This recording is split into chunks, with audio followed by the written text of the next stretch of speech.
Ben, je vous propose de redémarrer tranquillement. J'espère que vous avez eu le temps de vous recharger un petit peu malgré la pause un peu courte. Donc à midi, comme je disais, à la mi-temps, il y aura une pause plus conséquente avec de quoi manger, boire et du temps pour discuter. Donc après cette première partie de matinée avec donc le rappel du contexte sur la loi AGEC, le point de vue des fédérations, et donc on a vu que les éco-organismes avaient été mentionnés à de nombreuses reprises. Je vous propose de poursuivre. Donc je vais inviter les représentants de nos éco-organismes à venir sur scène. Donc alors Grégory Antoine, donc de Valobat, responsable régional Nord. Pour Écomaison, nous avons la présence de Kimberly Marx, responsable régional également. Et pour Val-d'Elia, Élodie Rivière, responsable des relations institutionnelles. Voilà, je vous invite à venir nous rejoindre. Et donc, avant de démarrer la petite table ronde avec nos éco-organismes, donc n'hésitez pas à vous asseoir sur les tabourets et à prendre un micro. Avant ça, je vous propose... donc on a la chance d'avoir la présence de Virginie Formantel-Dieu, donc de la cellule économique régionale de la construction Hauts-de-France, la CERC Hauts-de-France. Donc avant de démarrer, comme je disais, cette table ronde, Virginie va rappeler un petit peu, rentrer un peu plus en détail sur qu'est-ce que sont les déchets du bâtiment, en fait, de quoi on parle, quelles sont un peu la typologie de ces déchets, quelques chiffres clés. Et puis également la façon dont on peut prévenir, gérer, traiter ces déchets, sachant que voilà, la CERC mène un rôle de veille, d'enquête et un travail d'observation, merci, sur les déchets. Et puis il y aura un petit mot aussi sur évidemment l'Observatoire déchets matières, observatoire régional qui a été créé en début d'année. Donc Virginie, à vous la parole pour ce petit tour d'horizon introductif.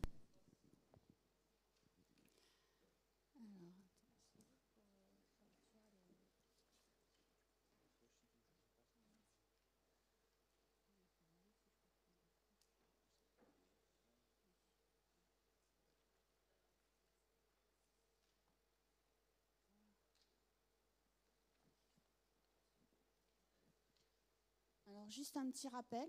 Alors, pour les déchets du bâtiment et des travaux publics, puisque là, en fait, je vais vous présenter des informations qui sont tirées d'une de nos études qu'on a réalisées en 2019 sur les déchets du BTP.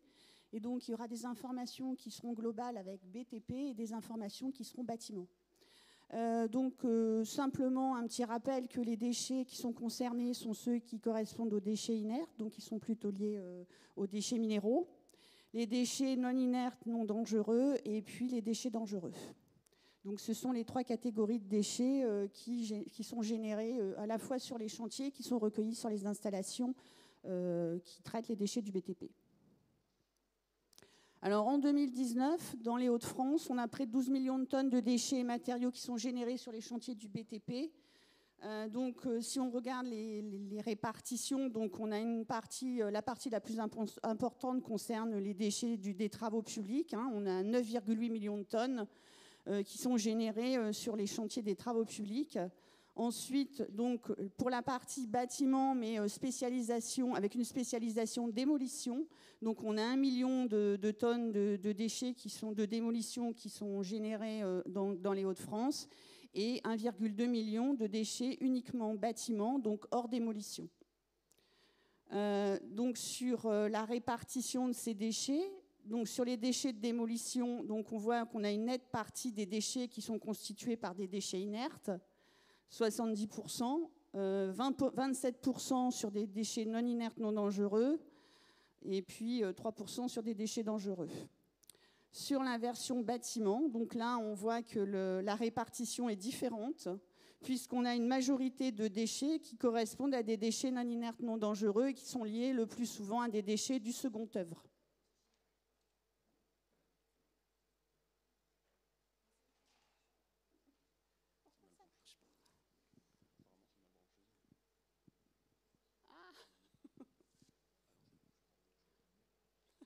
J'ai rien fait, hein.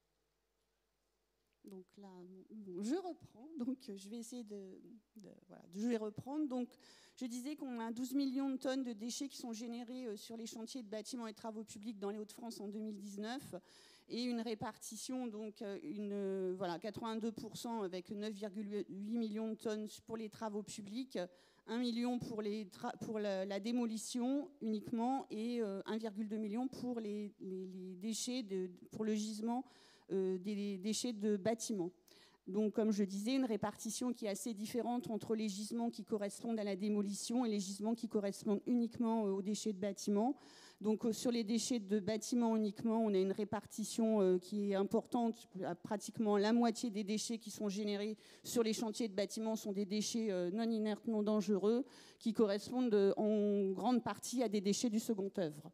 Alors que sur la partie démolition, on a surtout des déchets non inertes, donc qui correspondent à des déchets principalement minéraux.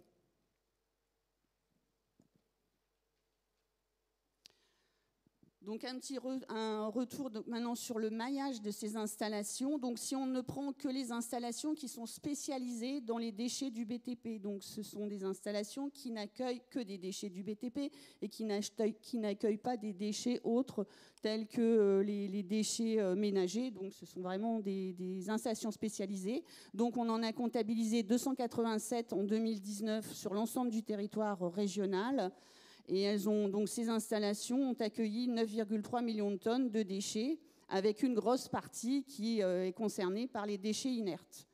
Donc on voit la répartition, et donc sur ce maillage, on voit un maillage qui est quand même relativement disparate, hein, puisqu'on a quand même un maillage très important au nord, donc sur les départements du nord et plus particulièrement sur l'ensemble région lilloise et bassin minier, et puis sur le sud de la région, notamment dans l'Oise et sur la vallée de l'Oise. Dans les autres départements, notamment dans la Somme et dans l'Aisne, la répartition est plus disparate. Donc, à ces installations spécialisées donc, viennent en supplément, donc, comme il a été évoqué tout à l'heure, les installations non spécialisées, donc, qui correspondent plus à des déchetteries de collectivités ou à des déchetteries, à des centres de tri de déchets ménagers. Donc, on a estimé qu'il y avait 800 milliers de tonnes de déchets et de matériaux qui sont accueillis dans ces installations en 2019. Et la répartition, donc on a 231 déchetteries de collectivités. Et en fait, il y a plus de 80% de ces déchetteries qui accueillent des déchets des artisans et des entreprises de bâtiments. Donc là, la répartition, elle est plus importante, elle n'est pas plus importante, mais en fait la répartition elle est plus homogène, avec toutefois des territoires, notamment dans la Somme, où le maillage est moins bien desservi. Alors, à savoir que sur les déchetteries qui accueillent gratuitement des déchets des artisans du bâtiment, notamment, on en a 30 sur les 231 déchetteries qui sont répertoriées. Donc majoritairement, les déchets qui sont acceptés dans les déchetteries des collectivités sont tarifés. Alors ensuite, si on passe sur les modes de gestion de ces déchets, donc on avait posé la question sur les modes de gestion pour les entreprises de bâtiments. Donc là, on n'est vraiment que sur les entreprises de bâtiments hors démolition. Donc 67% des entreprises qui ont été, 67% des entreprises ont répondu faire appel à un collecteur pour évacuer leurs déchets. Alors, en sachant qu'une entreprise peut avoir différents modes d'évacuation de ces déchets, hein, puisqu'en moyenne, on a comptabilisé qu'elles avaient 2,3 modes d'évacuation de leurs déchets. Donc, voilà, les principales opérations sont faites par des donc collectés par un collecteur qui est choisi par l'entreprise. Ensuite, on a l'utilisation de bennes qui sont présentes sur les chantiers et qui sont gérées par une autre entreprise. Et puis, on a aussi donc 46% des entreprises qui évacuent leurs déchets en déchetterie publique ou professionnelle. Alors, si vous regardez le réemploi de matériaux inertes sur les mêmes chantiers, on en a comptabilisé 13%, donc ce qui est encore relativement peu important. Et maintenant, sur le tri, donc 95% des entreprises trient leurs déchets. Trient leurs déchets. Donc ça, c'est un tri qui est quand même fréquent, un chiffre qui est quand même important. 95%, c'est vraiment, c'est important.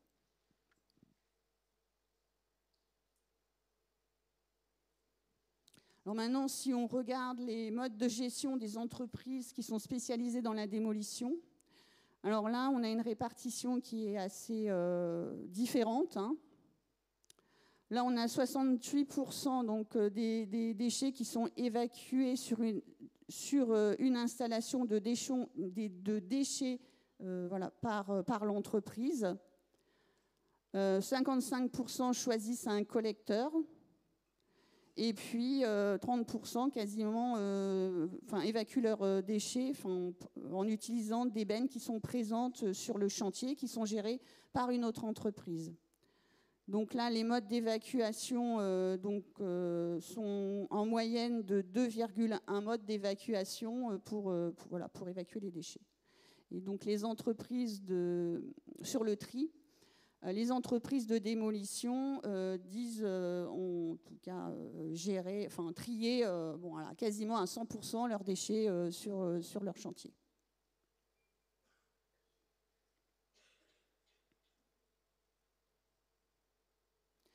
Donc, cette étude qui a été réalisée en 2019 se poursuit, puisque donc, la CERC est engagée avec l'appui de l'ADEME et la région donc, sur une nouvelle étude donc, en 2022 qui correspond à l'analyse de la production et de la gestion des déchets du BTP en région, donc qui permettra d'avoir un suivi des données que je viens de vous présenter. Donc l'objectif, c'est à la fois donc, de connaître le gisement, d'évaluer la gestion des entreprises, aussi bien de bâtiments que de travaux publics, et puis de voir sur les installations quels sont les déchets qui sont valorisés, recyclés, ou enfouis dans certaines installations, notamment pour les déchets inertes, en ISDI par exemple, et puis de voir également les capacités de ces installations et puis donc de suivre également la REP bâtiment donc, qui va se mettre en place en 2023. Par ailleurs, donc, l'objectif aussi, c'est de faire un focus sur les déchets des artisans et sur l'amiante, et notamment de pouvoir avoir le maillage des entreprises, des installations qui accueillent l'amiante, entre autres.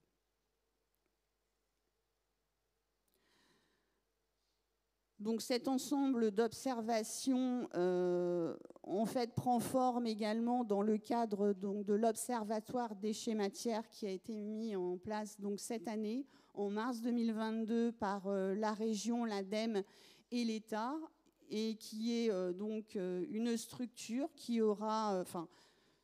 est portée par le CERD et qui est une structure qui, en fait, a 3 piliers. Un pilier qui est donc structure pilote, qui est le CERD, avec une gouvernance qui fait la coordination de l'observatoire, donc qui travaillera principalement sur les déchets, les déchets ménagers, les déchets d'activité et puis principalement, et dont l'objectif est de recueillir donc, l'ensemble des informations, de les analyser, de les valoriser, et puis d'animer l'ensemble du réseau de cet observatoire qui est partenarial, et qui, donc, sur la version partenariale, regroupe la région, l'ADEME, l'État, et d'autres dont l'objectif est de recueillir les collaborations des autres partenaires, et notamment la CERC qui travaille uniquement sur les déchets du BTP. Par ailleurs, donc, cet observatoire a un volet qui s'appelle Géo2France, et donc qui est un écosystème des données, donc qui va recueillir, structurer, analyser et valoriser les données qui auront été produites à la fois par les activités du CERD et par les activités des partenaires dont la CERC fait partie. Donc brièvement, pour vous rappeler les objectifs de l'ODEMA, donc Observatoire déchets matières régional, donc c'est apporter une connaissance transversale du gisement et des impacts du modèle de développement régional, donc à la fois sur le volet déchets, mais aussi sur le volet matière. Produire des indicateurs donc, pour outiller les prises de décision, pour l'élaboration, le suivi et l'évaluation des politiques publiques. Et puis rassembler et porter la connaissance et les bonnes expériences aux acteurs régionaux pour contribuer à la massification donc de l'observation. Voilà rapidement ce qu'on pouvait dire donc, sur les déchets en région. Merci beaucoup Virginie pour toutes ces explications. Oui, donc si vous voulez davantage de renseignements sur l'ODEMA, je vous invite à vous rapprocher notamment du stand soit questionner Virginie, et il y a également un stand du CERD à l'entrée de l'hémicycle. Donc n'hésitez pas à aller voir Ariane pour lui poser des questions. Vous étiez peut-être ici d'ailleurs, le lancement de l'ODEMA c'était début mars cette année, ici même avec la signature de la charte. Donc voilà, n'hésitez pas, je vous propose d'enchaîner pour ne pas finir en retard, mais n'hésitez pas à questionner les intervenants. Donc on va continuer avec donc Virginie, vous pouvez bien sûr vous asseoir pour la table ronde. Donc on va continuer par une discussion donc, avec nos 3 éco-organismes. Donc, donc vous êtes 4 éco-organismes. Hein. Éco-Minéraux, malheureusement, n'est pas présent, mais peut-être que Éco-Maison, vous pourrez en dire un petit mot, étant donné que vous travaillez de manière assez rapprochée, enfin en collaboration, je dirais. Je vais peut-être d'abord me tourner vers vous, Élodie Rivière.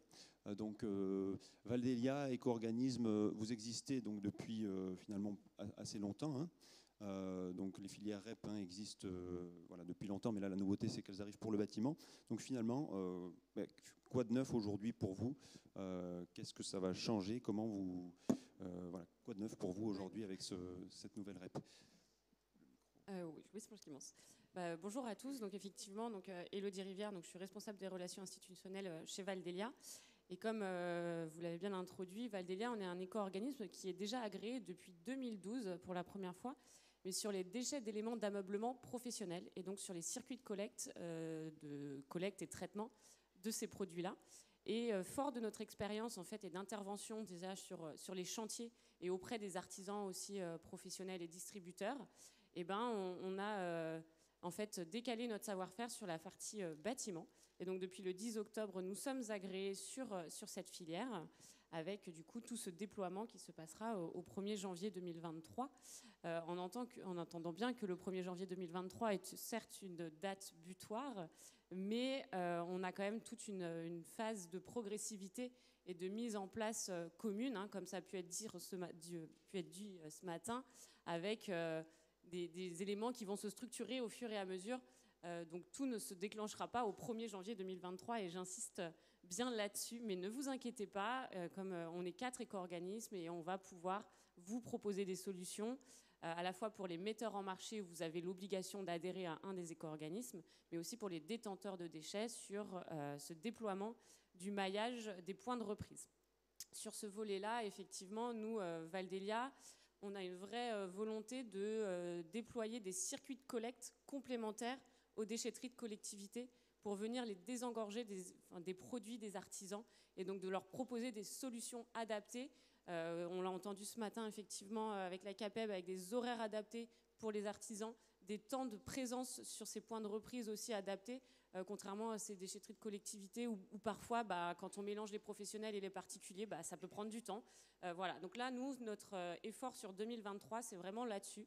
Et en accompagnant notamment les distributeurs négoces pour lesquels ils ont une obligation, pour ceux qui ont plus de 4000 m² de surface de vente et stockage compris, de structurer un point de reprise et donc de l'ouvrir à leur clientèle. Voilà, donc ça c'est vraiment notre axe fort sur 2023 pour pouvoir démarrer. Merci. Donc voilà, sans revenir évidemment sur ce que c'est qu'un éco-organisme ou la REP qui a été abordé ce matin, peut-être l'enjeu maintenant c'est de donner des messages pragmatiques à ceux qui nous écoutent. En fait, comment ils vont se coordonner avec vous, comment vous allez être amené à travailler avec les entreprises, les bureaux, les architectes, etc., ou les déchetteries tout simplement.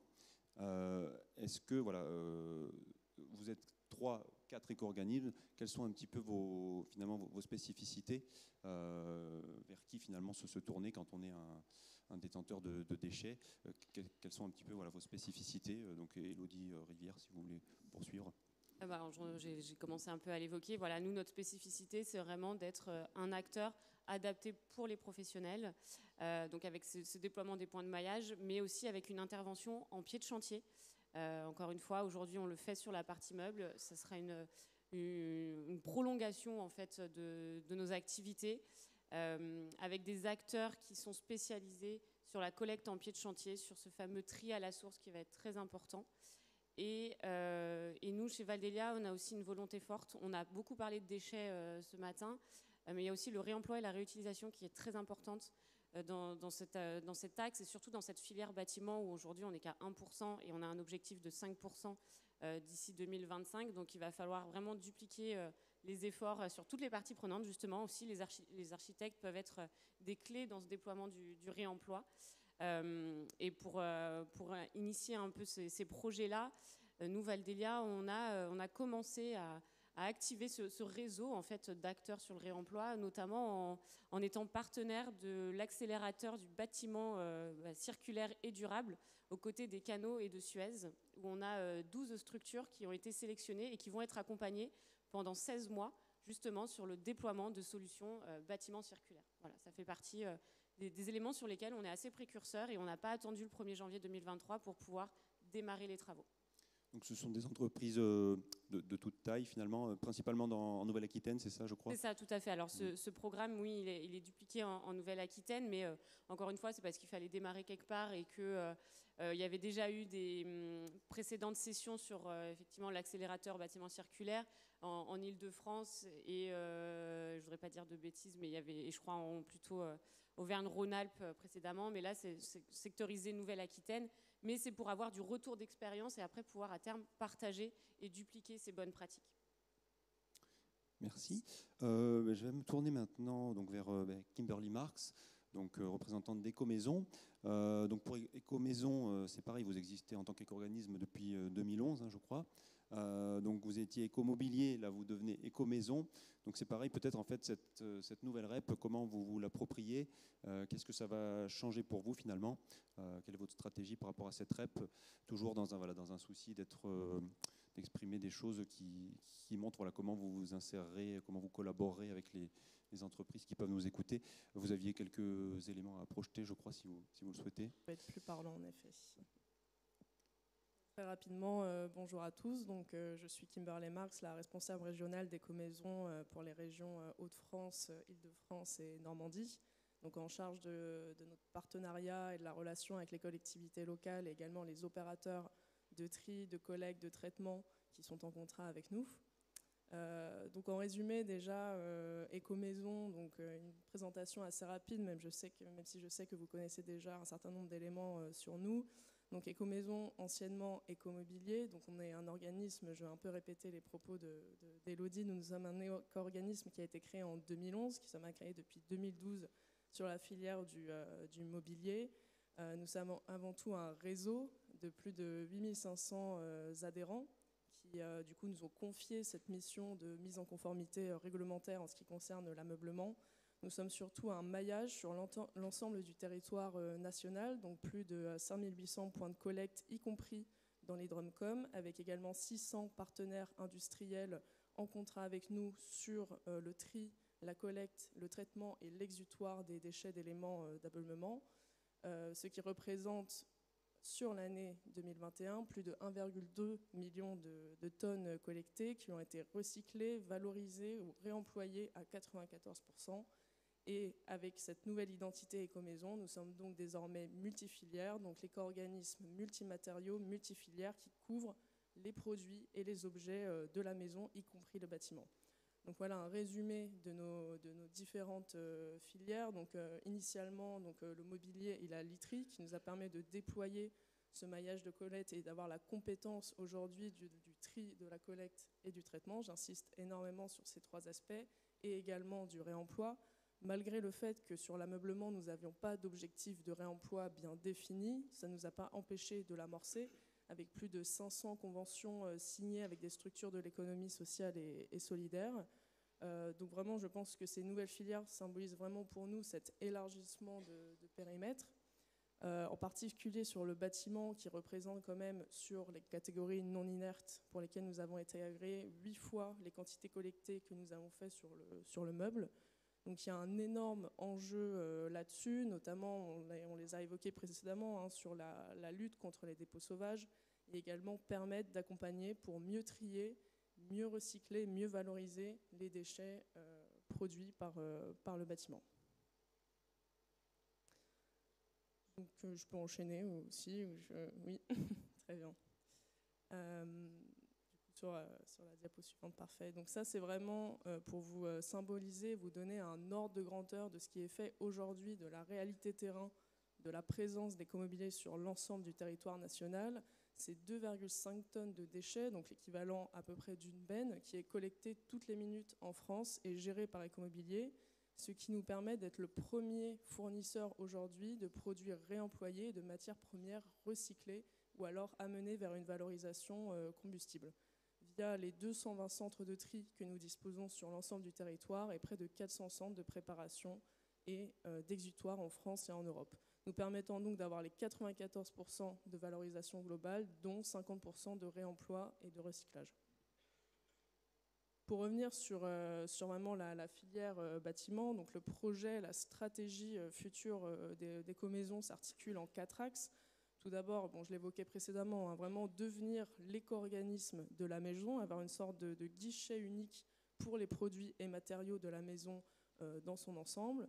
Ensuite, j'ai bien entendu les messages précédents justement sur la mise en place de cette filière, l'application de l'éco-participation, donc la difficulté et la transmission plutôt tardive d'un barème d'éco-participation, et nous sommes tout à fait conscients de ce souci. Mais nous sommes quand même là pour vous accompagner dans cette démarche, pour simplifier la mise en œuvre, simplifier au possible la mise en œuvre de cette nouvelle filière REP pour la mise en conformité réglementaire des différentes entreprises et permettre d'avoir des outils adaptés qui sont forts d'une expérience de plus de 10 ans, vu que ces outils ont pu évoluer depuis 10 ans avec le retour de l'ensemble des entreprises qui sont adhérentes chez nous depuis 2012. Également, 2 sujets très importants, c'est à la fois le maillage qui permettra justement de lutter un maximum contre les dépôts sauvages, donc proposer un maillage efficient. Donc à la fois tout ce maillage de collecte que nous possédons déjà en majorité en déchetterie publique, mais bien sûr, comme le disait aussi Elodie, pouvoir développer des points de collecte complémentaires que sont les déchetteries professionnelles et également les reprises sur les enseignes de distribution. Et enfin, au niveau vraiment de l'aval et du recyclage, l'importance du tri et du recyclage des matériaux pour vraiment contribuer à un développement local de l'industrie du recyclage.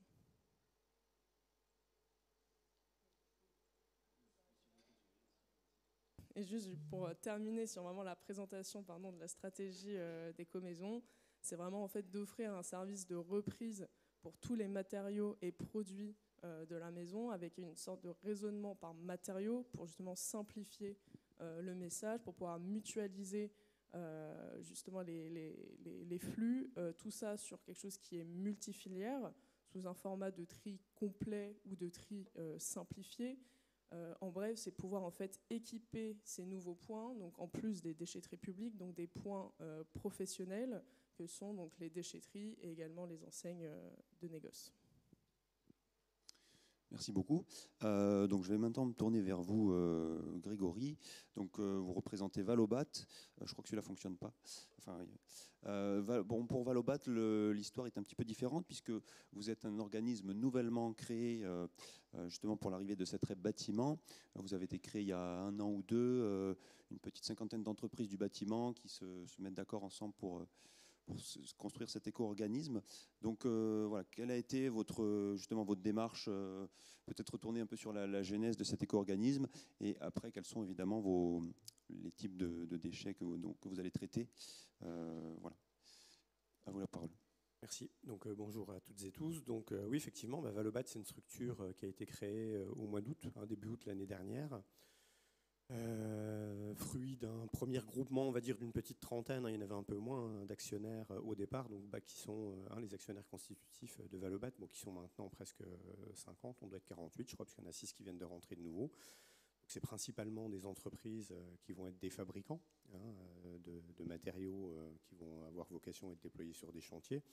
On a quand même un certain nombre de distributeurs des négoces, grandes surfaces de bricolage, des négoces, qui sont aussi partie prenante dans l'actionnariat, et puis un certain nombre de fédérations de branches, du bois, de la menuiserie, menuiserie vitrée par exemple, mais aussi des inertes, ainsi de suite. Donc en fait, il y a vraiment une logique, une volonté d'organiser au sein de Valobat une gouvernance par typologie de matériaux. Voilà, c'est-à-dire que tous ces produits qui ont vocation à éco-contribuer à partir de bientôt, ont été organisés en comité de secteur. Donc on a regroupé tous les acteurs du bois, des inertes.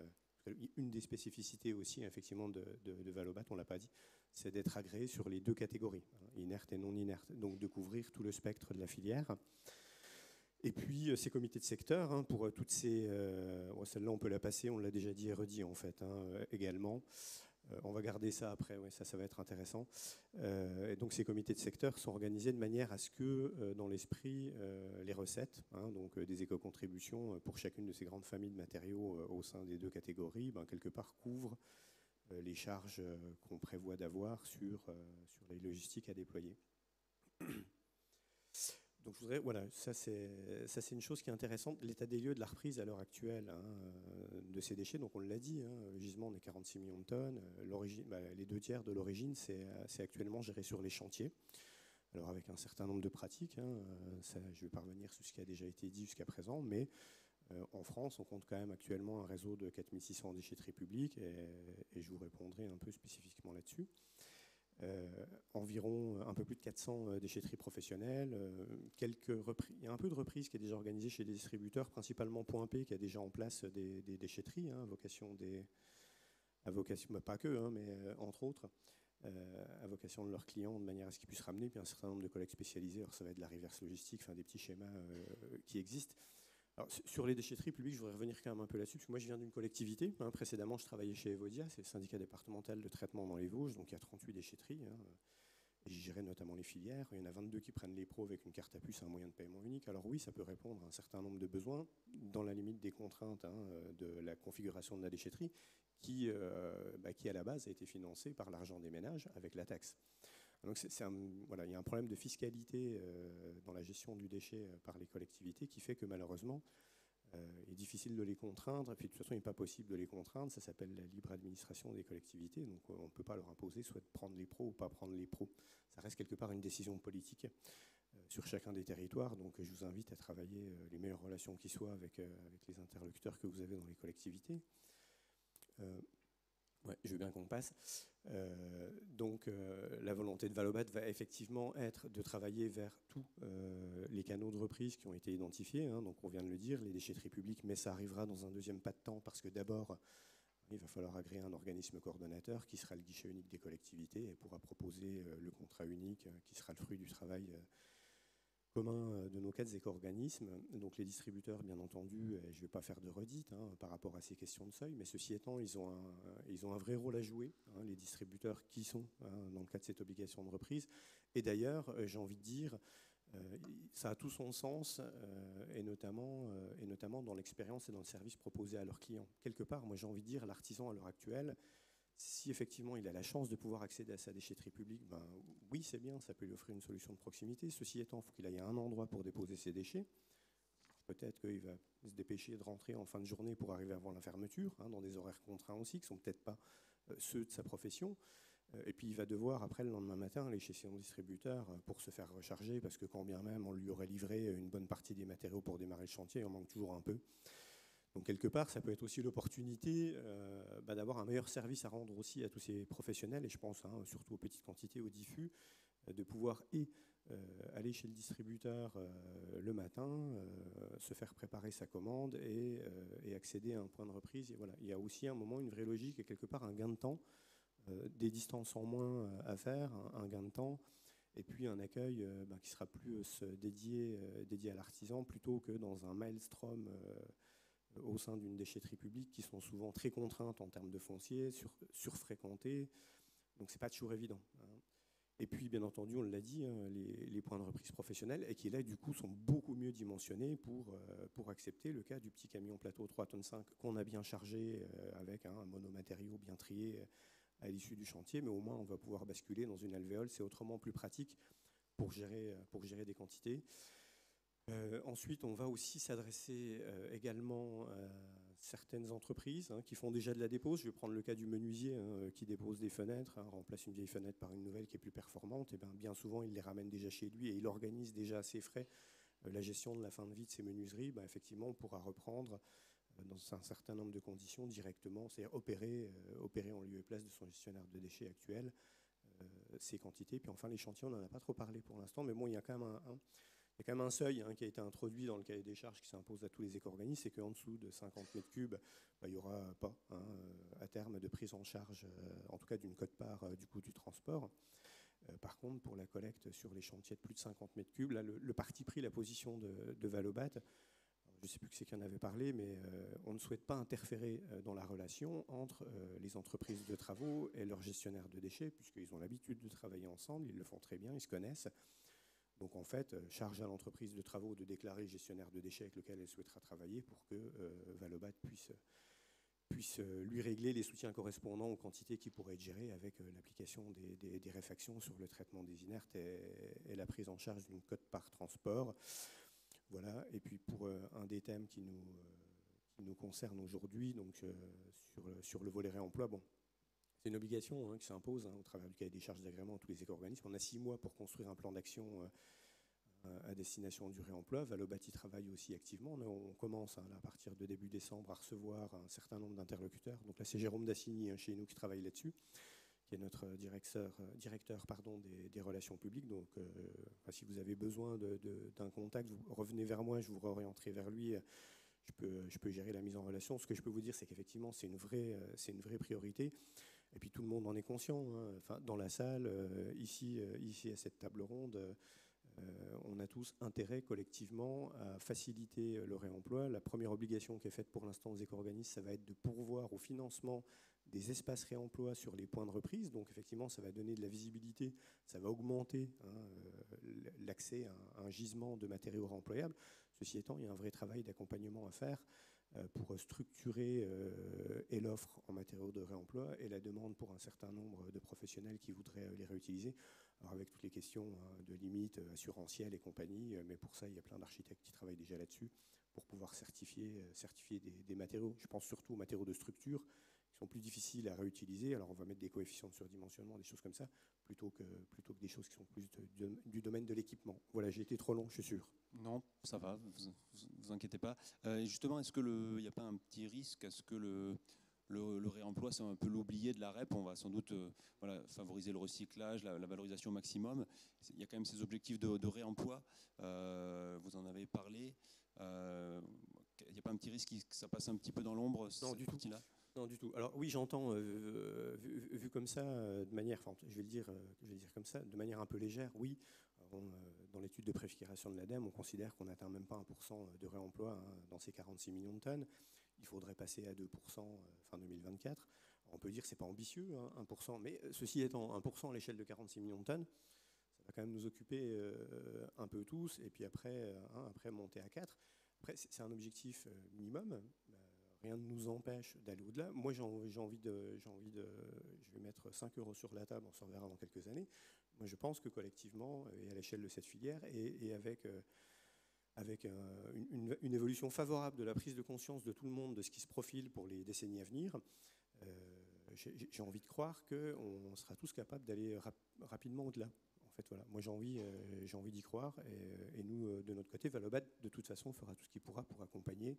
On ne sait pas quelles seront vraiment les interventions de chacun des éco-organismes sur les dispositifs qui pourront être mis en place pour accompagner, faciliter, organiser, financer les actions réemploi. Tout ça, pour l'instant, est sur la table, c'est de la construction. Mais franchement, j'ai vraiment envie de croire qu'on sera capable d'aller bien au-delà. Et puis, juste une petite aparté. Je prends l'exemple, il n'y a pas eu d'objectif sur le réemploi dans le premier agrément sur la filière des meubles, mais je prends le cas de la filière des D3E. On est quand même parti de petits objectifs de réemploi à l'échelle de la filière des D3E. On en est au fond réparation. Voilà. Donc à un moment, il faut aussi un peu de temps, il faut laisser du temps au temps que les choses puissent se mettre en place, s'organiser. On y travaille tous collectivement. Et moi, j'ai vraiment envie de croire qu'on sera capable de faire de très belles choses, parce qu'il y a énormément d'intérêt à le faire. Et la prise de conscience a quand même bien évolué. Est-ce que vous souhaitez ajouter un mot sur cet aspect-là ? Oui, pour rebondir aussi sur le réemploi, en effet, en ce qui concerne le recyclage, je pense qu'on ne va pas non plus inventer vraiment de choses vraiment nouvelles, parce qu'il y a beaucoup de choses qui sont déjà existantes.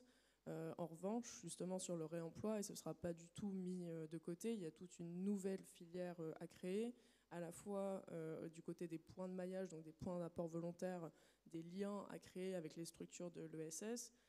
Aujourd'hui, le réemploi était quasi systématiquement associé aux structures de l'ESS. Demain, ça va être des nouveaux acteurs qui vont entrer en jeu sur le réemploi, en particulier sur les chantiers, parce que ça va être tout un travail à réaliser avec les maîtres d'ouvrage sur le fait d'aller vers une déconstruction qui est beaucoup plus sélective plutôt qu'une démolition, de réemployer certains matériaux, de pouvoir analyser si on peut les réemployer, s'ils sont toujours aux normes par rapport à ce qui se fait à l'heure actuelle.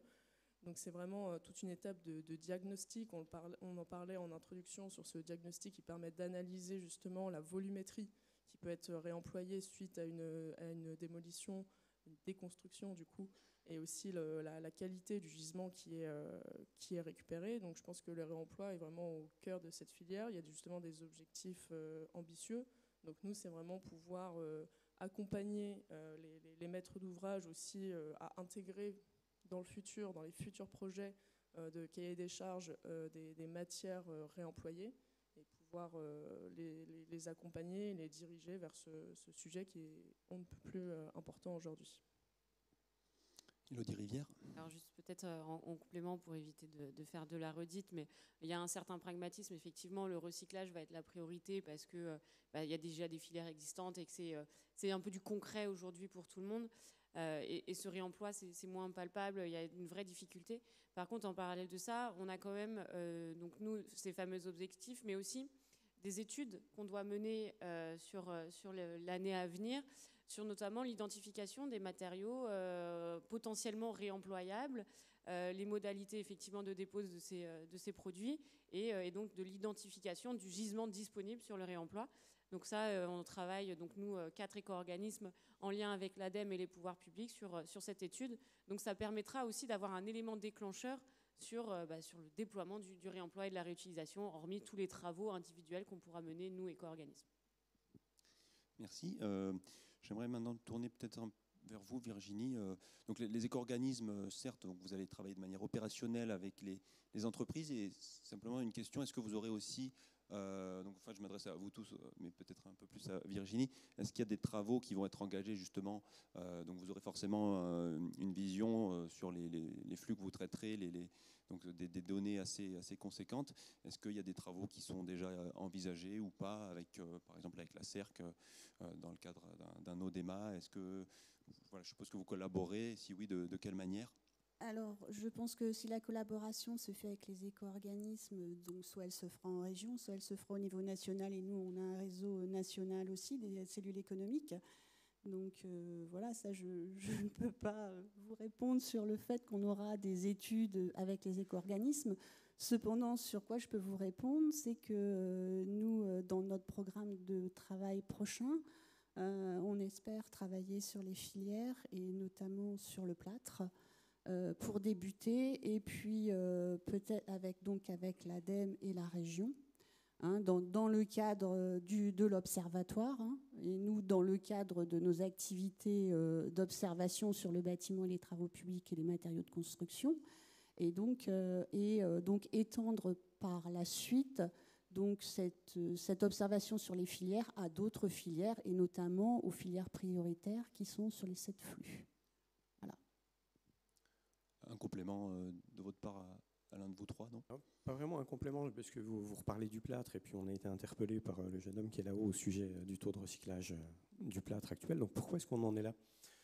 Parce que malheureusement, alors bon, le plâtre, du coup, on va un peu l'exclure du réemploi. C'est un peu difficile à réemployer. La plaque de BA13, quand on la démonte, ça va être compliqué de pouvoir la reposer.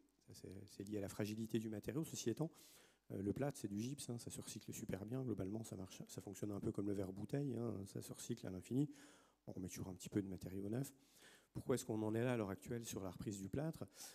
Parce que et pour le service public, notamment de gestion des déchets, peu de collectivités ont fait le choix de mettre en place ce type de collecte séparative. On en a parlé en aparté tout à l'heure avec Kimberly, mais je reprends le cas du département des Vosges. À la faveur du déploiement de la filière meuble en 2013 sur tout le territoire vosgien, on avait conditionné pour nos collectivités adhérentes, ce qu'on était syndicat de traitement, donc quelque part on pouvait être prescripteur. On avait conditionné le déploiement de cette filière meuble là, au déploiement de la filière plâtre, alors avec soit de la benne, de la borne, et puis aussi les menuiseries vitrées. On l'avait généralisé sur nos 38 déchetteries. Pourquoi on a pu le faire ? Alors c'est vrai que les Vosges, il y a une certaine tradition, j'ai envie de dire, de gestion d'innovation en matière de déchets sur le département des Vosges depuis longtemps, mais on est favorisé parce qu'on a un certain nombre d'industriels du recyclage qui sont présents en proximité. Ça nous permet d'avoir des filières vraiment intéressantes d'un point de vue économique. Et ce choix avait été fait pour, à un moment, sortir le plâtre qui est un polluant de la benne tout venant, sortir les menuiseries vitrées qui étaient trop grandes pour aller à l'incinération, le meuble pareil. Et voilà, donc à un moment, c'était le fruit d'une volonté politique qui fait qu'à un moment, les 38 déchetteries du département des Vosges collectent le plâtre. On doit bien être à 5000 tonnes de plâtre maintenant à peu près. Les apporteurs, c'est des particuliers, c'est des professionnels. Et avec la possibilité de travailler avec un industriel pour répondre à ce que vous disiez. Nous, on n'enlève pas les vis, on n'enlève pas les rails. Nous, on avait un marché plâtre qui nous permettait de prendre les plâtres complexes avec les isolants, que ce soit du polystyrène expansé ou des laines minérales.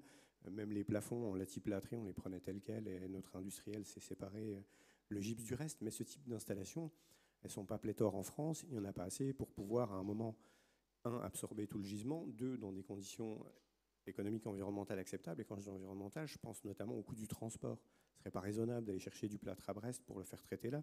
Il serait peut-être mieux qu'à la faveur des schémas opérationnels que les 4 éco-organismes vont mettre en place, enfin du coup nous 3, puisque Écominéraux, le plâtre moins, mais à la faveur de la mise en place de ces filières, on va rendre disponibles rapidement des gisements à des industriels qui ne pourront pas et ne déploieront pas de process industriel tant qu'ils n'ont pas la garantie d'avoir l'accès au gisement. De la même manière, Valobat souhaite collecter séparativement les laines minérales, donc laine de verre et laine des roches, de manière à alimenter ces industries de recyclage et permettre que ces industriels puissent ouvrir de nouvelles unités.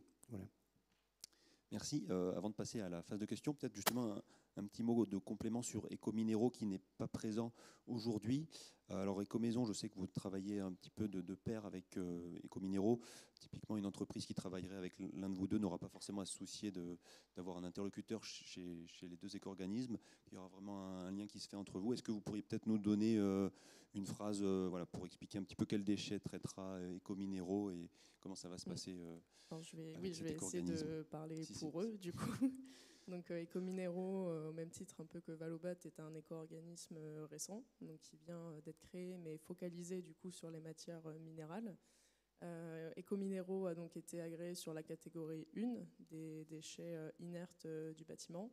Et nous avons décidé donc, de pair Écomaison et Écominéraux de pouvoir proposer une offre globale sur l'ensemble de la filière, avec nous en spécialistes sur les déchets non inertes, donc en particulier parce qu'on gérait déjà énormément la collecte, le tri et le traitement du bois, donc pouvoir offrir cette expertise, et de leur côté également sur la catégorie 1 des déchets inertes, pouvoir voilà, avoir ce guichet unique, notamment auprès des collectivités, vu que nous sommes déjà très en lien et en partenariat avec les collectivités, et permettre une simplification finalement justement de cette filière à ce niveau-là. Élodie Rivière. Se rajouter parce qu'effectivement, en fait, on a le pendant de ce partenariat. On est également avec Ecominero aussi en lien, parce que nous aussi, nous sommes agréés que sur la catégorie 2, à la différence où ils vont peut-être plus intervenir sur effectivement les collectivités. Nous, on aura la même chose de ce partenariat et donc de cette interface unique de prise en gestion sur nos points de maillage, points de reprise type distributeur et déchetterie professionnelle. Voilà. Merci. Et vous avez mentionné, Grégory, Antoine, tout à l'heure, les organismes coordonnateurs. Alors l'un de vous, est-ce que peut-être un petit complément sur cette notion d'organisme coordonnateur? Donc ce ne sera pas les éco-organismes, c'est bien des organismes distincts.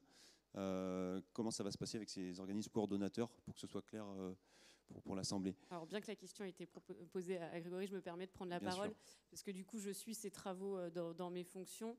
Alors effectivement, nous 4 éco-organismes, nous avons l'obligation de structurer un organisme coordinateur. Donc en fait c'est une structure émanante de nos 4 structures. Ce sont nous qui sommes à la manœuvre et donc dans la gouvernance de cet organisme coordinateur, avec son propre cahier des charges et ses propres objectifs, effectivement formaliser quand même une vision commune des 4 éco-organismes et de simplifier pour vous, détenteurs, un peu la vie, surtout pour les collectivités. En fait, dans le cadre de cet organisme coordinateur, nous avons l'obligation de mettre en place un contrat type, donc identique aux 4 éco-organismes et identique sur tout le territoire national. Pour les collectivités, donc à la fois sur les modalités d'intervention, sur les pratiques de tri et sur les soutiens financiers que nous pourrions vous apporter. Donc ça fait partie des discussions qu'on doit effectivement piloter conjointement. Sur la durée de l'agrément, oui, bien évidemment. Enfin, de toute façon, toutes nos actions sont sur la durée de l'agrément. Qui est de combien, la durée, du coup ? Alors, qui est de 6 ans, mais en fait, on a démarré en 2022. Voilà. Donc, du coup, il nous en reste 5. Mais effectivement, oui, sur la durée de l'agrément, il y a encore beaucoup de discussions sur, effectivement, est-ce que les collectivités vont pouvoir avoir le choix de l'éco-organisme ou est-ce que ce sera une répartition géographique, territoriale entre nous, parce qu'il y a des questions d'équilibrage et toujours de financier derrière. Mais ça, effectivement, on reviendra vers vous au cours de peut-être un autre événement pour vous présenter plus en détail ce qui sera développé. Aujourd'hui, encore une fois, c'est à l'état de projet, mais l'idée est bien là de vous proposer un contrat type unique. Dans cet organisme coordinateur, on a aussi notamment une réflexion autour des pratiques de tri. Ça a été évoqué ce matin, c'est une grande question. Pareil, l'objectif, c'est bien là de vous proposer quelque chose de commun pour les 4 éco-organismes et le plus possible aussi sur tout le territoire national pour éviter qu'on ait vraiment des disparates de pratiques entre la Bretagne et le PACA. Enfin, voilà. Donc ça fait partie des discussions qu'on a déjà amorcées depuis bien longtemps. Mais pour vous donner quelques dates, cet organisme coordinateur doit être créé au bout de 2 mois à partir du moment où les 2 premiers éco-organismes ont été agréés. Donc on doit déposer notre dossier de demande d'agrément pour le 16 décembre. On essaye de s'y tenir. Les délais sont très courts. Mais on travaille dessus. Ils nous lâchent les uns après les autres. Il n'en reste plus qu'un. Je parle trop, ça doit être pour ça. Du coup, donc voilà, les délais sont courts, mais ça arrive pour effectivement aussi également être opérationnel de cet organisme au 1er janvier 2023. Voilà. Et puis on a des études, du coup, pareil, toujours à piloter en commun qui font partie de cet organisme coordinateur. Et le fameux, oui, là, très, très important, effectivement, merci. Le maillage, point d'information, effectivement, nous avons le devoir, de chaque éco-organisme, de créer son maillage territorial des points de reprise, mais également de les mettre en fait en commun pour pouvoir identifier les zones qui potentiellement seraient délaissées et donc de pouvoir ensemble trouver des solutions sur ces zones grises. Et pas de panique aussi derrière, on a pour objectif en fait de vous faire un espèce de guichet unique sur ce maillage territorial et donc d'avoir une cartographie commune aux 4 éco-organismes pour que tout détenteur puisse, en fonction de sa géolocalisation, trouver un point de reprise, peu importe qu'il soit piloté par Val-d'Elia ou Valobat ou Ecomaison. Voilà. Oui, juste une dernière chose par rapport au maillage. Oui. Alors juste pour la régie, pour anticiper l'extinction du dernier micro, est-ce que une bonne âme pourrait nous fournir un micro supplémentaire ou recharger les micros? Voilà. Merci beaucoup. Ouais, je voudrais refaire un petit aparté par rapport à ce qui vient d'être dit sur le maillage, puisqu'à un moment ça a été évoqué, oui, mais comment ça va se passer quand on a présenté le maillage? Si on est éloigné de tout, il n'y a rien là où on est, ça ce sera des travaux qui seront faits dans le cadre de l'OCA, c'est-à-dire qu'à un moment les éco-organismes devront proposer des mécanismes de compensation financière, notamment si à un moment il doit y avoir des surcoûts de transport parce que en haut du plateau du Larzac, on est peut-être trop loin d'un point de reprise. Je ne sais pas pourquoi ça m'est venu à l'esprit, mais dans ce cas-là, j'ai envie de dire, il devrait y avoir des compensations financières qui devront être mises en place par les éco-organismes dans le cadre de l'OCA. On est d'accord. Merci beaucoup. Alors, est-ce que entre vous, déjà, est-ce que vous souhaiteriez vous poser des questions entre vous, peut-être? Non, c'est le moment aussi. Sinon, donc, on se tourne vers l'Assemblée. Je suis sûr que vous brûlez d'envie de poser des questions, 1001 questions aux éco-organismes qui sont présents. Profitez-en. Donc, est-ce que qui aurait des questions? Ça peut être assez terre à terre ou plus théorique. Et n'hésitez pas. Oui. Bonjour, Cécilia Darceau pour le booster du réemploi. En fait, moi j'ai une question par rapport aux zones de réemploi qui sont prévues dans les points de collecte, et c'est une question liée à la traçabilité qui a déjà été évoquée ce matin. C'est-à-dire que nous, on se rend compte aujourd'hui, puisqu'on travaille sur la demande en matériaux de réemploi, on se rend compte aujourd'hui que c'est possible d'intégrer des matériaux de réemploi uniquement quand on sait d'où ils viennent et quand on sait les caractériser. Et du coup, se pose la question aujourd'hui, si dans tous les points de maillage, dans tous les points de collecte, on a une zone de réemploi, quelle est la traçabilité qu'on sait assurer, justement pour garantir la possibilité de réemploi de ces matériaux? Alors, qui souhaite répondre? Alors effectivement, il faut savoir que ces points de reprise qui mettent en place cette zone de réemploi sont en contrat direct avec nous, éco-organismes, et que dans ce contrat, il y a bien évidemment la clause traçabilité et avec l'identification de l'apporteur, des modalités effectivement de stockage et après à la sortie de mise à disposition de ces produits. Après, il se pose une vraie question sur ces zones de réemploi, sur les zones de points de reprise, où, alors déjà, la question de déchets, pour certains, surtout chez les distributeurs, ce n'était pas leur cœur de métier, ils découvrent un métier. Et alors, la gestion du réemploi, c'est encore un autre levier. Et donc, effectivement, là, derrière, il va falloir vraiment les accompagner sur l'identification de cette zone réemploi, parce qu'aujourd'hui, c'est libre à nous de définir qu'est-ce que doit être une zone de réemploi. Est-ce que ça doit être à l'abri? Est-ce que ça doit, c'est juste une pancarte affichée zone réemploi? Enfin, voilà, c'est tout ça, et de savoir surtout qu'est-ce qu'on met dans cette zone réemploi. C'est tout l'objet un peu de ce qu'on a essayé de présenter tout à l'heure. C'est que c'est pas au bon vouloir d'une personne en disant si ça sera réemployable, mais en fait ça va rester stocké pendant des mois et des mois en plein milieu des intempéries, et finalement ça ne trouvera jamais de sortie. Donc ça, c'est une vraie difficulté sur ces zones de réemploi, mais derrière, c'est aussi le rôle des éco-organismes d'accompagner, et ça va demander de la structuration pour justement avoir un vrai suivi à la fois des modalités de stockage et d'identification du chantier de provenance et la sortie exutoire, si je puis dire. Ça va être plutôt de la redite par rapport à ce que Élodie vient de vous expliquer. En effet, la traçabilité est essentielle pour nous, mais quel que soit d'ailleurs le type de valorisation qui est faite derrière. Mais sur le réemploi, on sait qu'il y a une difficulté parfois de la part des structures de pouvoir justement nous apporter cette traçabilité. Après, dans le conventionnement que l'on a avec elles, et c'est le cas sur l'ameublement depuis le deuxième agrément à partir de 2019, on leur demande cette traçabilité qui vient en fait conditionner, nous, le soutien qu'on leur apporte derrière sur les tonnes réemployées. Donc elles sont conscientes que c'est essentiel pour nous d'avoir cette traçabilité. Au niveau des points de zone de réemploi, en effet, il y a à la fois les déchetteries qui se développent de plus en plus pour mettre en avant des zones de réemploi, et que l'usager qui se rend en déchetterie se pose la question de est-ce que mon objet est réemployable ou non? Est-ce que je le mets dans cette zone avant de me dire je le mets dans la benne? Parce qu'on ne va pas se cacher qu'un objet qui est dans la benne, il est foutu. Hein, enfin, il est foutu dans un sens réemployabilité. mais on essaye de développer de plus en plus d'autres finalement liens et d'autres points de collecte de réemploi, en particulier directement chez les distributeurs. Donc là, je ne parlerai pas forcément directement bâtiment, mais nous, en tant qu'éco-organisme de la maison, tout ce qui est jouets et bric-au-jardin, on essaye de mettre en lien les distributeurs en direct avec des associations pour pouvoir organiser des collectes sur les magasins et des collectes préservantes où les associations vont pouvoir récupérer ce flux et en réemployer une grande partie. Merci. J'ai vu qu'il y avait d'autres questions dans la salle. Oui.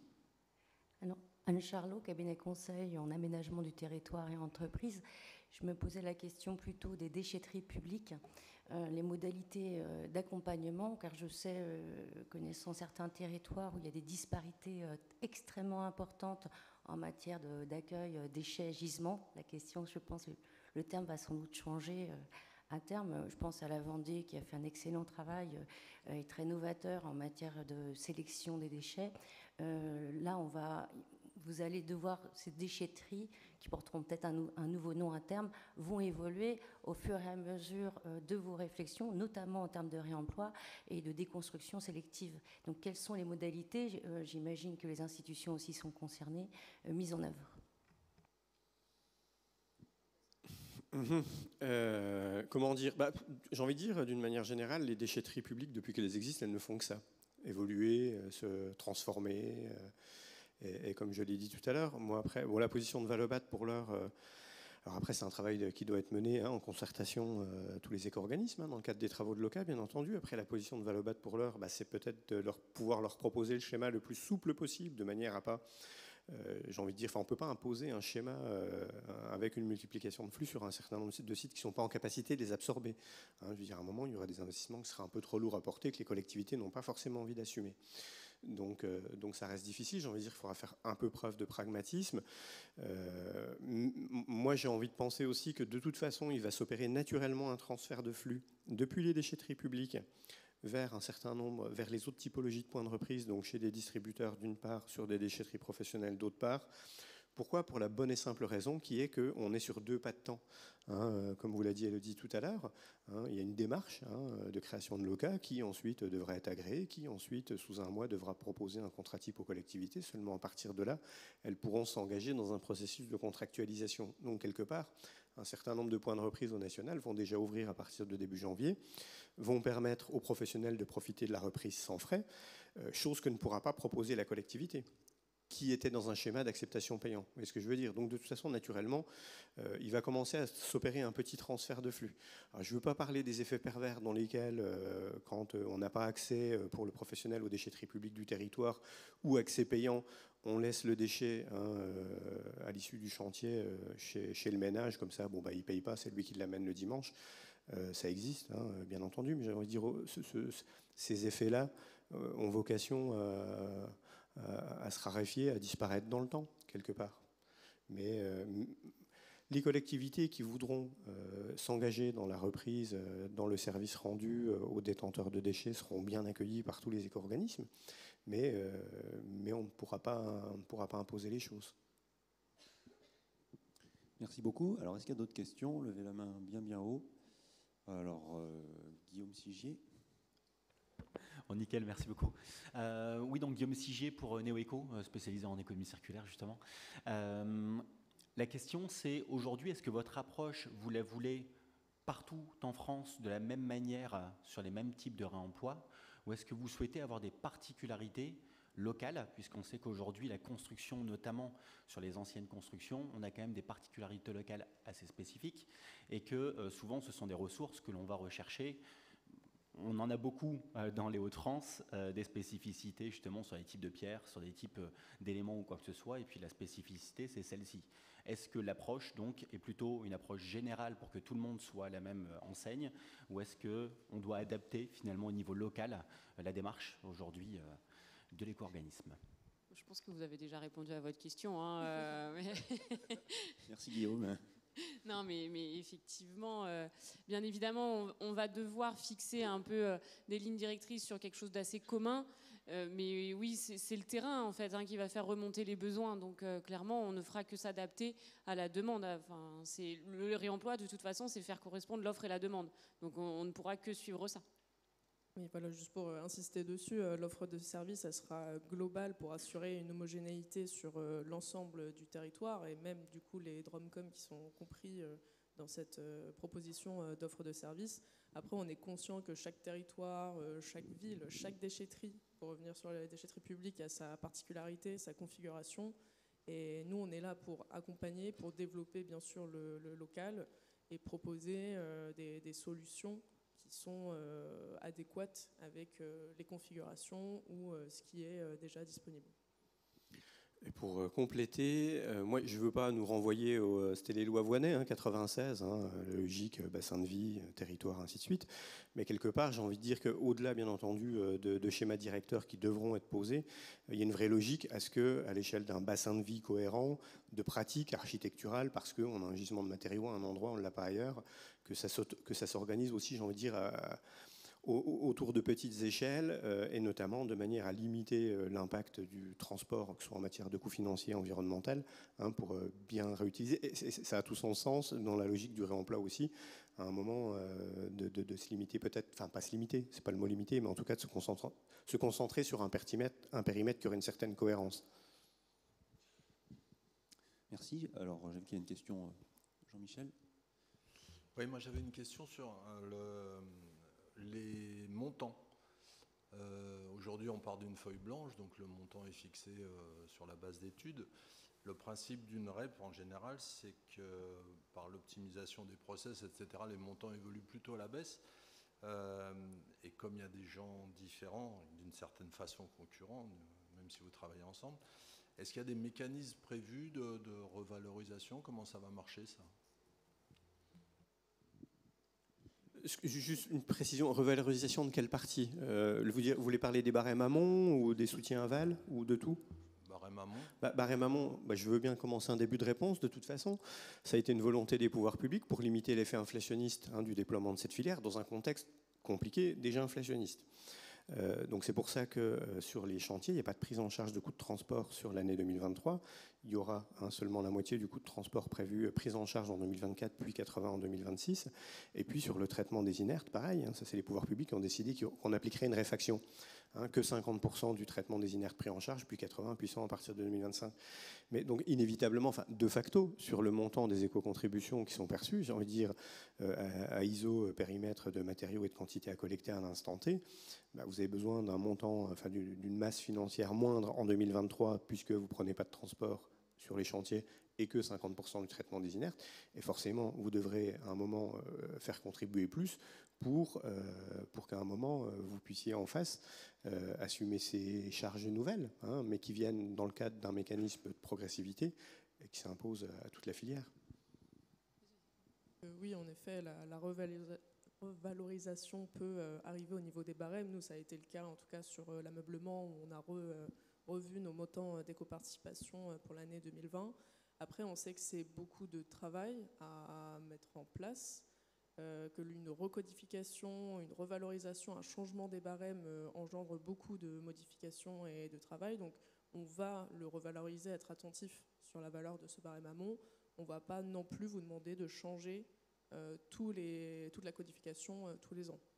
Je pense qu'il peut être envisagé d'avoir au moins une revalorisation sur la durée de l'agrément, mais ce ne sera pas non plus... c'est impossible, je pense, de revaloriser l'ensemble des prix, en tout cas de manière annuelle. Et pour compléter, parce que c'est une demande, en tout cas, moi je l'ai déjà entendu aussi, de la part d'un certain nombre d'acteurs, d'avoir de la visibilité en amont du déploiement d'un nouveau barème. Donc quand bien même les éco-organismes proposeraient un nouveau barème pour l'année 2024, je crois que tout le monde est bien conscient du fait que plus tôt il sera connu et mieux ce sera. La difficulté a été effectivement, vous avez un cahier des charges qui a été publié fin juin, l'été a passé, des arrêtés d'agrément qui ont commencé à tomber à partir du 30 septembre pour certains, pour ensuite pouvoir publier des barèmes. Je veux dire, à un moment, malgré les éco-organismes, le délai était très contraint et malheureusement ne nous a pas permis d'avoir la visibilité que vous auriez souhaité et que vous auriez dû avoir, hein, j'entends complètement, pour les chantiers pour lesquels vous avez déjà signé des engagements sur l'année 2023. Croyez bien qu'on le regrette, mais malheureusement, c'est quelque part. Je ne veux pas faire porter la faute aux autres, hein, mais ce n'est pas de notre faute, quelque part. Donc, effectivement, oui, il y a cette vraie montée en charge de la filière, donc forcément sur les premières années, un coût progressif. Nous, chez Val d'Elia, on a fait le choix déjà de diffuser notre barème 2024, justement pour cette question de visibilité. Au moins, on est transparent avec vous. Il y aura forcément une augmentation, je pense, pour tout le monde, pour les 4 éco-organismes entre 2023 et 2024 de nos barèmes amont. Mais là, au moins, vous avez une visibilité sur ça. À savoir en parallèle que on a des travaux qui vont être initiés aussi sur les éco-modulations. Éco-modulation et éco-rétribution, deux notions différentes. Éco-modulation, effectivement, là, on va être vraiment sur des critères de performance des matériaux, de recyclabilité, de réparabilité, de durabilité. Enfin, voilà, ça, c'est des paramètres qu'on va devoir définir conjointement et qui viendront justement faire varier ce barème amont des produits. Et éco-rétribution, alors là, je vais parler uniquement pour Val d'Elia, on souhaite le mettre en place dès 2023, qui a pour vraie vocation en fait de pousser à l'incorporation de matériaux recyclés issus du bâtiment dans la fabrication de produits neufs. Et donc de reverser une partie de cette éco-contribution au produit, à l'industriel qui aura produit des matériaux. Et donc d'avoir cette vraiment boucle vertueuse où chaque partie prenante un peu insiste sur son donneur d'ordre en disant là il va falloir faire quelque chose parce que pour le coût de la filière c'est impactant. Voilà, donc c'est des actions qu'on va déjà initier sur 2023 et qui finalement vont aussi être dupliquées sur les futures années et qui vont augmenter en lien avec les industriels pour pouvoir justement essayer un peu de borner ces montants d'éco-contribution. Alors est-ce qu'il y aurait une toute dernière question avant d'aller déjeuner ? On en reste là pour ce midi. Alors, 2 questions d'un coup. Rapidement, alors. Alors, oui. Cyril, alors. Cyril Scribeau du CD2E. Voilà, je me pose la question si les éco-organismes abordent la question de l'assurabilité des matériaux. Ça pose aussi des questions de responsabilité. C'est des sujets qu'on a aussi sur le recyclage, hein, mais dans le réemploi, voilà, si c'est quelque chose qui est abordé. Alors oui, clairement c'est quelque chose auquel on pense. Je parlais justement tout à l'heure de réemploi pour voir avoir la volumétrie et la qualité du matériau qui est réemployé et surtout savoir si ce matériau, je ne sais pas s'il a été utilisé dans un bâtiment il y a plus de 20 ans, est-ce qu'il a encore des caractéristiques et des normes qui permettent du coup la garantie décennale. C'est quelque chose auquel on pense, c'est une problématique primordiale sur les réemplois et on va faire des expérimentations à partir de 2023 pour pouvoir justement sonder auprès de bureaux d'études si cette assurance peut être garantie sur les matériaux réemployés. Mais en tout cas, ce qui sera primordial, ce sera bien sûr le diagnostic qui est fait sur les matériaux par matériau. Merci. Agnès, pour une dernière remarque. Oui, en fait, c'est une remarque plus qu'une question. C'était pour revenir un peu sur l'ODEMA, ce bel outil qui a moins d'1 an aujourd'hui, mais qui est né de la volonté d'un certain nombre de partenaires, donc autour de l'observation des déchets et matières dans la région. Simplement pour refaire le lien avec ce qui vient d'être dit ce matin, on parle de traçabilité, on parle de connaissance des produits, on parle de réemploi ou recyclage, donc de mise en relation de l'offre et de la demande. On vient de parler des spécificités régionales et je pense qu'on a aussi pas mal de cartes à jouer dans ce domaine-là, dans notre région des Hauts-de-France, avec nos bassins de vie, avec un certain nombre d'initiatives. Je pense notamment dans les zones très denses avec des programmes de renouvellement urbain, etc. Enfin, on va vraiment entrer dans des choses extrêmement concrètes. C'est simplement une invitation pour ceux qui ne connaissent pas encore l'ODEMA, effectivement, à vous y intéresser parce qu'il a été voulu par les principaux partenaires publics et privés, mais il est voulu pour tous et il sera aussi ce que l'on en fera tous en termes de contributeurs, de participants vraiment impliqués pour assurer vraiment cette connaissance, cette observation des flux et cette mise en relation aussi qui sera permise par une amélioration de la connaissance. Et la filière bâtiment, je le redis, mais elle est vraiment au cœur de l'ODEMA parmi les filières stratégiques sur lesquelles on souhaite travailler en premier. Et je parle sous le couvert sans doute d'Ariane ou d'autres parties prenantes du CERD qui sont dans cette salle. Merci beaucoup pour ce complément. Est-ce que vous avez un dernier mot à ajouter, chacune et chacun? Est-ce que vous souhaitez faire une dernière remarque avant de terminer? Non, juste vraiment pour conclure. Donc on a entendu vos craintes, on a entendu vos remarques par rapport à cette filière qui est quand même énorme par rapport à toutes les autres filières REP déjà existantes. On est conscient que, alors je ne sais plus qui faisait ce jeu de mots, que c'est un énorme chantier qui arrive à partir du 1er janvier 2023. Clairement, au 1er janvier 2023, tout ne sera pas en place, au contraire. Et comme on dit, Rome ne s'est pas faite en un jour, la REP non plus, j'espère. Et en tout cas, elle ne s'est pas faite non plus toute seule. Et c'est pour ça qu'on est 4 éco-organismes pour couvrir vraiment l'intégralité de cette filière, pouvoir accompagner à la fois les adhérents, les metteurs sur le marché en amont sur cette mise en conformité et cette obligation réglementaire, mais également bien sûr accompagner sur l'aval le déploiement du recyclage et bien sûr du réemploi. Merci, donc espérons que cette REP soit aussi grandiose et éternelle que Rome. Donc. Merci à tous les 4. Je vous souhaite donc un bon appétit. C'est la mi-temps. La suite, la deuxième période, c'est à 14h, donc ne soyez pas en retard pour ne pas finir en retard. 14h précise ici même. En attendant, voilà, restaurez-vous bien et donc à tout à l'heure, 14h, pour la deuxième partie de la journée. Merci beaucoup.